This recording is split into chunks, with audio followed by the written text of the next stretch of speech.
అందరికీ నమస్కారం. నా పేరు doctor Paladu Lakshminarayana, orthopedic surgeon from Guntur.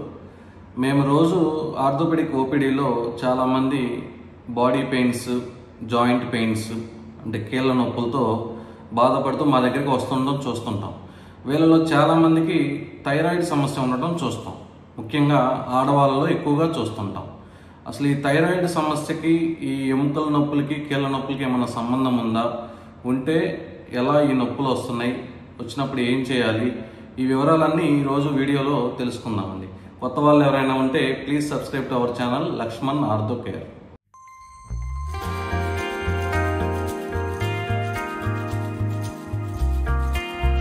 మన బాడీలో మెడ భాగంలో థైరాయిడ్ అని ఒక చిన్న గ్లాండ్ ఉంటుందండి, ఒక గ్రంథి అంటాం దీన్ని.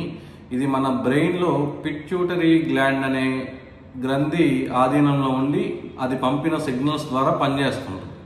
ఈ థైరాయిడ్ గ్రంథి thyroid hormones T3, T4, TSH అనే హార్మోన్స్ని రిలీజ్ చేస్తుంది. ఈ థైరాయిడ్ హార్మోన్స్ మన బాడీలో చాలా అవయవాలని సమన్వయం చేస్తుంటుంది. అంటే ఇంటర్నల్ హోమియోస్టాసిస్ అంటారు. ఈ ఆర్గాన్స్ అన్ని ఒక బ్యాలెన్స్డ్గా రిథమిక్గా పనిచేయడానికి ఈ థైరాయిడ్ హార్మోన్స్ ఎంతో సహకరిస్తుంటాయి. వీటిలో ముఖ్యంగా TSH థైరాయిడ్ స్టిమ్యులేటింగ్ హార్మోన్ మన బోన్స్లో ఎప్పుడు రీమోడలింగ్ ప్రాసెస్ అని జరుగుతుంటుంది. ఆస్టియోక్లాస్ట్లు, ఆస్టియోబ్లాస్ట్లు అని ఉంటాయి. పాడైపోయిన బోన్ని ఆస్టియోక్లాస్ట్లు తీసేస్తుంటాయి, మళ్ళీ ఆస్టియోబ్లాస్ట్లు కొత్త బోన్ని ఏర్పరుస్తుంటాయి. ఇది ఒక కంటిన్యూస్ సైకిల్ లాగా, కంటిన్యూస్ ప్రాసెస్ లాగా మన బాడీలో రన్ అవుతుంటుంది. ఈ TSH హార్మోన్ ఈ సైకిల్ని రెగ్యులేట్ చేస్తుంటుంది. ఎప్పుడైతే ఈ థైరాయిడ్ హార్మోన్స్లో డిఫరెన్సెస్ వచ్చాయో ఈ TSH హార్మోన్స్ ఈ సైకిల్ రీమోడలింగ్ సైకిల్లో డిఫరెన్సెస్ వచ్చి మన బోన్స్లో స్ట్రెంత్ తగ్గే అవకాశం ఉంటుంది. ఈ థైరాయిడ్ సమస్యలో కూడా హైపర్ థైరాయిడిజం అని, హైపోథైరాయిడిజం అని రెండు రకాలుగా ఉంటుంది. హైపర్ థైరాయిడిజంలో హార్మోన్స్ ఎక్కువగా సెక్రీట్ అవుతుంటాయి, TSH లెవెల్స్ బాగా పెరిగిపోతాయి. అప్పుడు బోన్ రీమోడలింగ్ సైకిల్స్ కూడా నెంబర్ ఆఫ్ సైకిల్స్ పెరిగిపోతాయి. అవ్వాల్సిన దానికన్నా ఎక్కువగా రీమోడలింగ్ అయ్యి ఆ రీమోడలింగ్ తర్వాత ఎముక గట్టి పడటానికి కూడా టైం ఉండక చివరికి ఎముక మెత్తగా ఉండిపోతుంది. సో వీళ్ళల్లో ఎముకలు ఫ్రాక్చర్ అయ్యే అవకాశం ఎక్కువగా ఉంటుంది. హైపోథైరాయిడ్ సమస్యలో కూడా TSH లెవెల్స్ తక్కువగా ప్రొడ్యూస్ అవుతాయి.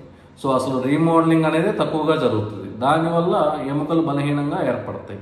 సో ఈ రెండు సమస్యల్లో ఎముకల్లో బోన్ డెన్సిటీ తగ్గిపోయి ఆస్టియోపోరోసిస్ అనే సమస్య తలెత్తి ఎముకలు చిన్న దెబ్బ తగిలినా కూడా ఫ్రాక్చర్ అయ్యే అవకాశం వీళ్ళల్లో ఎక్కువగా ఉంటుంది. ఇంకా థైరాయిడ్లో మన బాడీలో వాటర్ కంటెంట్ అనేది పెరిగిపోతుంది. థైరాయిడ్ సమస్యను మనం చూస్తే కొంచెం బాడీ ఉబ్బుగా ఉండటం, కొంచెం బరువు ఎక్కువగా ఉండటం చూస్తుంటాం. వీటి ఎఫెక్ట్ ఎముకలు మరియు జాయింట్స్ మీద పడుతుంటుందండి. కొంత నొప్పులు, బరువు వల్ల కొంత జాయింట్స్లో నొప్పులు, ఆ నీరు వల్ల జాయింట్స్ బిగుసుకుపోవటం, స్టిఫ్ అయిపోవటం, చేతిలో ఉన్న స్మాల్ జాయింట్స్, ఫుట్ జాయింట్స్, నీ జాయింట్స్ ఇవి కూడా బిగుసుకుపోయి ఎర్లీ మార్నింగ్ లెగవగానే కొంత బిగుసుగా ఫీల్ అవుతుంటారు. ఇంకా ఈ థైరాయిడ్ వల్ల మన మణికట్టు దగ్గర ఫ్లెక్సార్ షీత్ అని ఉంటుంది. ఆ ఫ్లెక్సార్ షీత్ కింద మీడియన్ నర్వ్ అని ఒక మెయిన్ వేలల్లోకి వచ్చే నరం ఉంటుంది. ఆ నరం కూడా ఒత్తిడి పడి ఈ మొదటి 3 వేళ్ళు ఎక్కువగా తిమ్మిరి రావడం, మొద్దుబారిపోవడం కూడా ఎక్కువగా చూస్తుంటాం. దీన్ని కార్పల్ టన్నెల్ సిండ్రోమ్ అంటాము. థైరాయిడ్ సమస్య ఉన్న వాళ్ళలో ఈ సమస్య కూడా ఎక్కువగా చూస్తుంటాం. ఈ థైరాయిడ్ సమస్య అనేది ఆటో ఇమ్యూన్ డిజార్డర్ ఫ్యామిలీలోకి వస్తుందండి. అంటే మన ఇమ్యూన్ సిస్టమ్ మన మీదే అటాక్ చేస్తుంటుంది. ఇవి కొన్ని డిసీజెస్ ఉన్నాయి, ఈ ఆటో ఇమ్యూన్ డిజార్డర్స్ అని. ఇవన్నీ ఒక్కొక్కసారి కంబైన్డ్గా ఒకరిలోనే ఉండొచ్చు. థైరాయిడ్, షుగరు, రొమటాయిడ్ ఆర్థరైటిస్, ఫైబ్రోమయాల్జియాస్, కొన్ని టెండినైటిస్లు, బర్సైటిస్లు, ఇవన్నీ కొంత ఒక ఆటో ఇమ్యూన్ డిజార్డర్స్ అనే ఫ్యామిలీకి చెంది మన బాడీలో ఇవన్నీ కంబైన్డ్గా ఉండి కూడా మజిల్స్, టెండాన్స్, జాయింట్స్ ఇవన్నీ పెయిన్స్ లాగా బయటపడుతుంటాయి. సో అందువల్లే థైరాయిడ్ ఉన్న వాళ్ళలో ఎక్కువగా మేము నొప్పులు కూడా చూస్తుంటాం. సో ఈ థైరాయిడ్ ఉన్నప్పుడు ఫిజిషియన్ చూపించుకొని థైరాయిడ్ కంట్రోల్లో పెట్టుకోకపోతే మన బోన్స్, జాయింట్స్లో ఇన్ని సమస్యలు తలెత్తే అవకాశం ఉంటుందండి.